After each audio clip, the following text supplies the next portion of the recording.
I'm not threatening you. Say one more word, and that's 30 days. 30 days. Hey, what's going on, guys? Welcome back to Sovereign Citizens Hall of Fame with your boy TP. Today, we will be courtroom hopping into the courtroom of Judge Washington out of the state of Michigan for a follow-up case that we covered a little while back when this particular sovereign citizen was before Magistrate Hillary Braley. So today, I'm going to be doing update on that case. He just recently went before Judge Washington on an appeal to what happened when he was before Magistrate Braley. And what I'm going to do is I'm going to add that first proceeding to this video, so that way you don't have to go and look for it and find it to find out what happened the first time he was in court. And what I will also do is I will also add the end of the commentary from the previous video, just so you can get my thoughts on that. And I will say a few words to the ending of the appeal as well. So with that being said, guys, let's go ahead and jump into these two proceedings. So to this person on the device just labeled Mac, would you be Stephen Smith? My Christian appellate name is capital S, lowercase Tepehen, capital S, lowercase Mith. Okay, so that would be a yes. Thank you.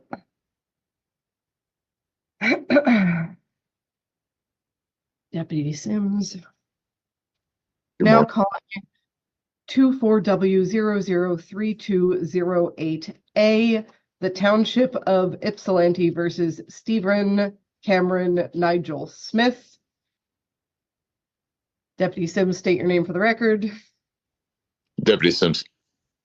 Thank you. Okay, and Mr. Smith, you've already stated and spelled your name out. Thank you. Today is the date and time set for an informal hearing in this matter. What I have is a citation issued November 17th, 2024, that charges that on or about that date you did operate a motor vehicle on Holmes Road at or near Ford Boulevard. And when you were pulled over, you failed to disclose to the officer that you had a concealed pistol and a CPL. So it looks like you were also cited for having a window tint. I don't have that citation, which presumably means that it was paid. So again, this is a civil infraction. There is no criminal penalty associated with this, no jail time, no probation. There is, however, a fine. Before we get started, Deputy Sims, was there anything that you wanted to say? No, ma'am, I'm ready to proceed. Okay, thank you. Just a moment.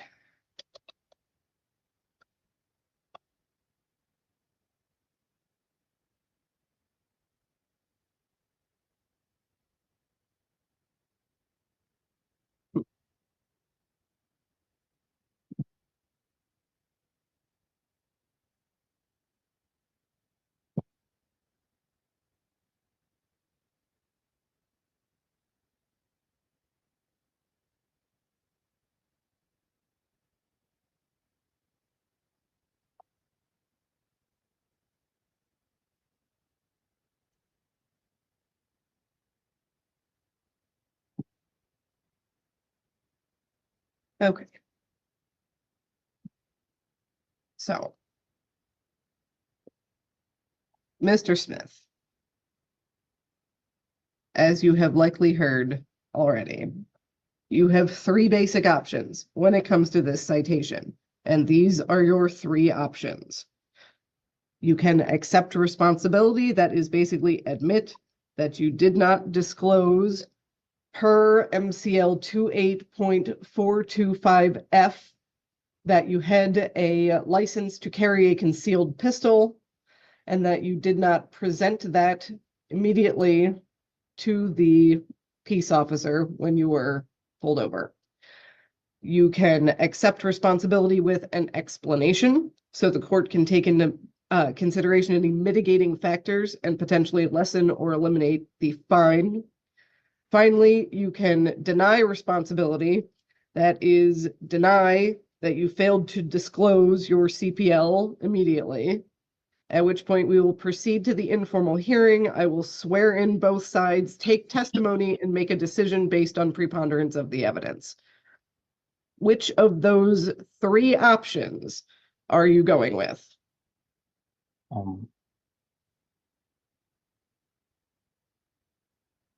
I want to, may I grant my name to the court and make the court trustee? Okay. But the option 3, as your question, I deny responsibility and I have an explanation. Okay, so if you are denying responsibility, then I'm going to swear you in and swear in the deputy, and I will take testimony from both sides. So let me explain how this is going to work. After I have sworn you both in, I am going to take testimony from Deputy Sims first, because Deputy Sims is the officer in charge of issuing the citation. That means he's basically the plaintiff in this matter, okay? Once he has finished his testimony, which you are not to interrupt, it will be your turn to testify. He is not to interrupt you either. After I've heard the testimony from both sides, I will make a decision based on preponderance of the evidence. As I stated before, that is a 49% to 51% standard. So basically, whoever's testimony is slightly more persuasive. This is not a criminal case. It is not beyond a reasonable doubt in this situation. So, do you understand? Do you comprehend everything that I just said? I do comprehend. Thank you.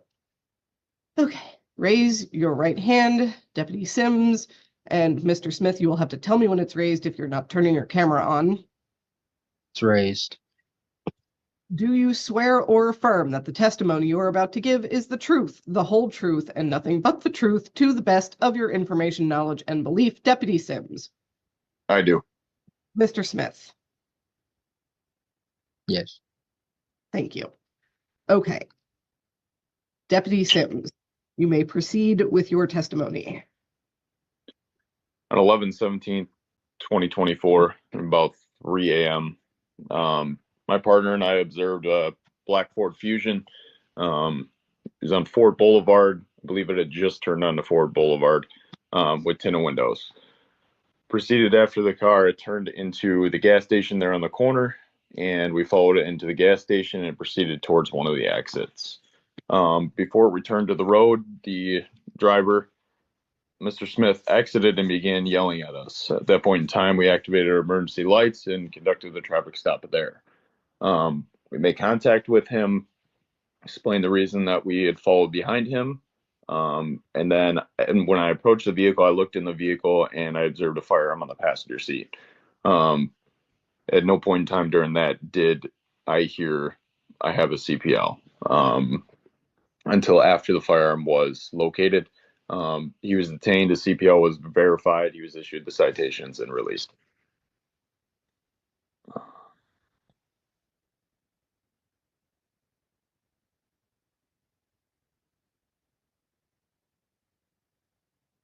And did you have any evidence or witnesses or any other testimony that you wish to present? Not at this time. Okay. Thank you. Then, Mr. Smith, it is your turn. I want to mention there's no damaged property or victim under sworn oath. Also, I believe I was being racially profiled. I had been pulled over, which I did stop, and I was let go because I wasn't suspected of any crimes, just as I wasn't suspected of any crimes by him as well, as he mentioned. We had sat in the intersection, which I was in the middle of a DoorDash, and I wanted to get on my phone to see where I was at. When I looked away from my phone, I seen him, the officer, and another deputy, or whoever it may have been, an officer, also sitting in the middle intersection for about 30 seconds, maybe to even 60 seconds. So he could see me through my windshield. While I believe it was racial profiling, considering the area we were in wasn't the best area. So when I pulled, which I did use my turn signal, and it was a stop sign, or it was a light, a signal light. So when the light turned green, I turned right with my turn signal. I also turn signaled into the gas station, which I was going to stop to check my phone because, like I told the officer that had pulled me over 10 minutes before, which I'm sure he heard on the radio call, I was door dashing, which I had admitted to both of the officers. He called another officer in response to what he calls me pulling myself over. He never admitted to pulling me over. He said I pulled myself over. I got out the car to explain myself that I was door dashing and that I felt like I was being harassed because I was just previously pulled over. I did not have a firearm on person, and he didn't have a reason to suspect me of any crimes or try to search my vehicle. I was illegally searched on person without my disclosure. I told them I don't consent to any searches, and they were digging in my pockets. I have a legal license, and I'm not suspected of any crimes. So after he said I pulled myself over, he flashed his lights, and they kind of like grabbed me up, and I feel like they assaulted me in a way. And after he figured out that I did have a CPL disclosure, which he never gave me time to disclose because it was not on my person. So I didn't feel the need to because I was not present in my motor carrier for him to be in any type of danger. After he sat me in the car, which I feel like I should not have been detained that way, for about 15 minutes, they let me be on my way with a citation. And I don't believe I deserve the citation. And he doesn't have any evidence of the situation. It's just a presumption with no material.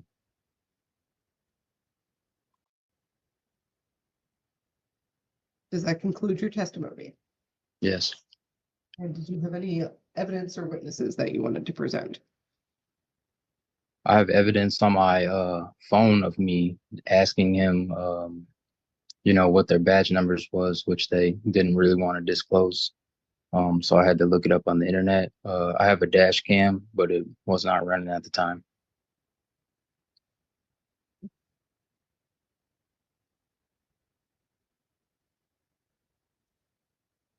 So before we continue, I do want to apologize because I did actually have the equipment violation citation as well. That is for the window tint.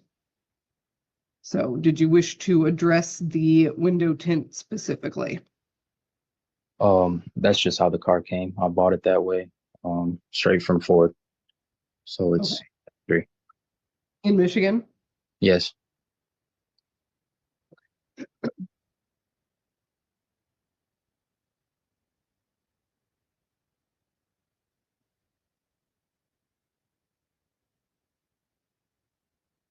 Deputy Sims, since I don't think I specifically asked you about the tint either because I had misplaced this on my desk, do you wish to address the window tint? Yes, ma'am. I'm sure you're aware that no vehicle that comes from the factory has front window tint on it. During his first testimony, he admitted to having window tint and said that we saw him through the windshield, which is not possible at night, but he admitted that there was tint. May I add something? You may. There's they didn't test any window tint for any type of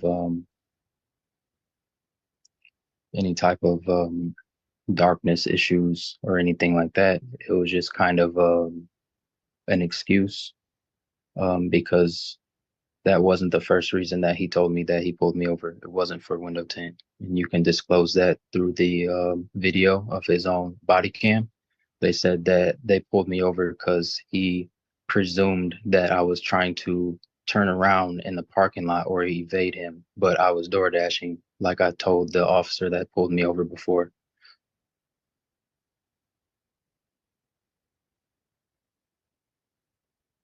So, Deputy Sims, I believe when you testified a moment ago, you said you had noticed the window tint. Did you want to respond to that to me, please? I guess, what are you asking?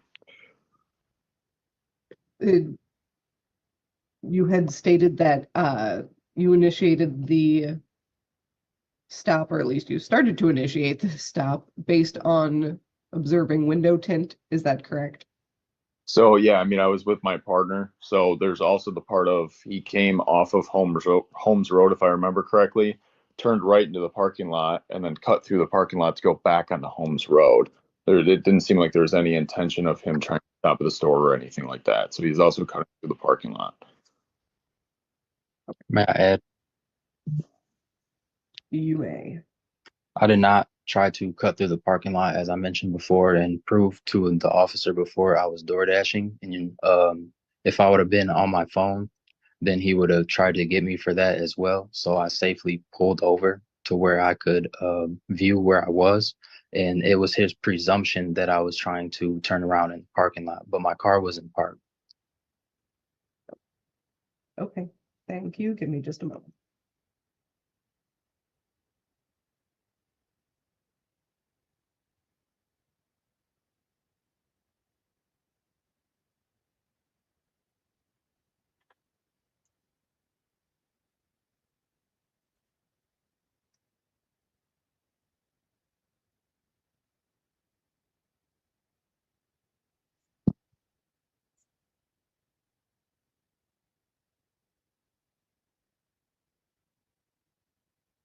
So the court is ready to make a decision in this matter. So in regards to the B ticket, that is the equipment violation, basically having obstructed vision with window tint, at this point, the court is finding you not responsible for the window tint, Mr. Smith, because based on just the testimony today, I don't think there's enough established to confirm whether or not the window tint would have been in violation. Now, regarding the A citation, that being the failure to disclose the CPL, the court is finding you responsible in that matter. And that is, again, based on MCL 28.425F.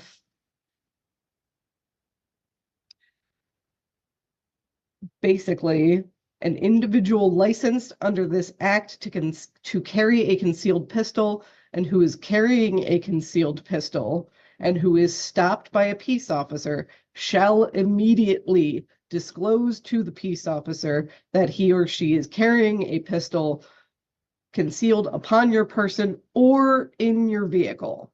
May I add, please? Well, no, because at this point I'm making my ruling, and the pistol was in the vehicle. I understand it doesn't sound like you were in the vehicle at this point, but you were engaged with the officer, and it was your responsibility as the person with the CPL to immediately disclose that you had a CPL and that there was a weapon in the vehicle. So you are being found responsible. Again, this is a civil infraction for a first offense. There's a fine here of $500, and your license to carry concealed is being suspended for 6 months. Now, what I am going to say is that you do have the right to appeal my decision as the magistrate. If you do so within the next 7 days, the case will be reheard by the judge. So, How do I appeal? You would have to either consult with an attorney or you can talk to the clerks about getting the paperwork. I cannot give you legal advice. So Yeah, because I wasn't, as he stated before, sorry, I wasn't actually engaged in a traffic stop. That was the problem. At this point, the court has made its ruling. This hearing is concluded. I believe that concludes the docket. Well, guys, we have come to the end of proceedings. And as we can see with proceeding with Mr. Stephen Smith and the officer, We see Stephen Smith definitely had his sovereign citizen head on. He started out by spelling out his name letter by letter. We see Magistrate Braley take a little shot at that, make a little joke out of it. But you see, he immediately kind of jumped off a screen, didn't really want to be on camera. She gave him 3 different options. He decided, listen, I'm not taking responsibility. I want to tell my side of the story. And he and the officer, as we can see, got a chance to do that. And I agree with the whole window tinting thing. If they didn't have something there to check the percentage of the tints, and there was really no way for her to prove that the tints were actually the percentage that the officer said it was. He said that the front window was tinted. I mean, who knows? I don't know. I mean, obviously, maybe they didn't have pictures because he didn't, present any pictures or anything like that. And another thing, they were talking about the dealership not selling cars with a certain type of tint or tinted a certain way, but that's only if those cars are coming straight from the dealership. Sometimes you have trade-ins, and I noticed from buying cars in the past, used cars, sometimes people trade in their cars, and the dealership isn't going to take the tints off or rearrange the tints on the window before they sell those used cars to somebody else. So that's something that could have happened. But I agree, there was really not a lot of proof there. But when it comes to him not revealing that he was carrying a weapon, she absolutely was correct in doing that, just according to the rules. And it's just smarter to do so. Whether that would be a rule or not, it just would be smart to just say, listen, I got a gun on my front seat, because that situation could have turned super bad, for him, for the officers, for everybody.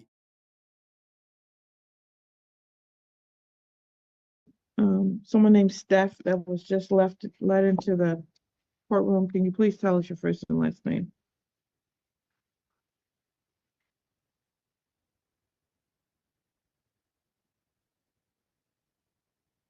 Please unmute your device.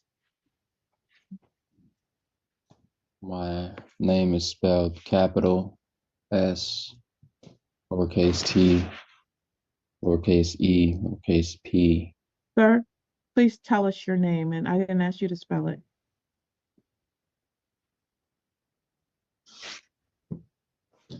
My name is Stephen Smith. Thank you. We'll call the matter of Ypsilanti Township versus Stephen Smith, case number 24W003208A. Paul Barnett on behalf of the township.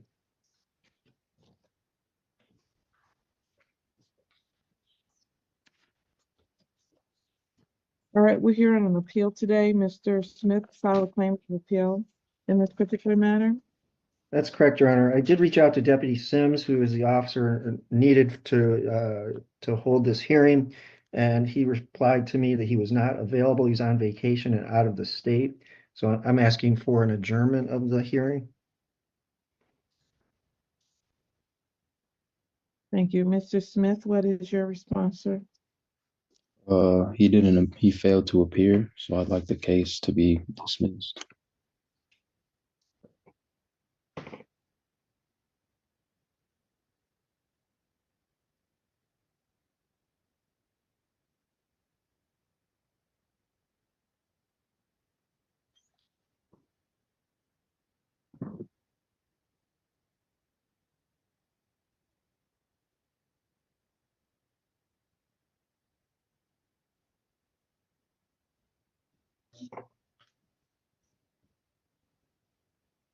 All right, so this is a carrying a concealed weapon, and he has a concealed weapons license, but he failed to disclose it to the officer. That's what the ticket is. I believe that's correct, Your Honor. And Mr. Smith, you understand, sir, that if it is dismissed, they could reauthorize these charges? No, I don't understand. All right, well, now I've told you. Now do you understand that, sir? I don't exactly. I can't say I understand, but I get what you said, but I don't understand the means behind it. So, Well, that's what the law allows for, any dismissal without it being on the merits of the case. It's without prejudice. Without prejudice means that the prosecution has the ability to reauthorize it. okay. Okay. And so is that what you're requesting right now? Yes, a dismissal. Mr. Burnett,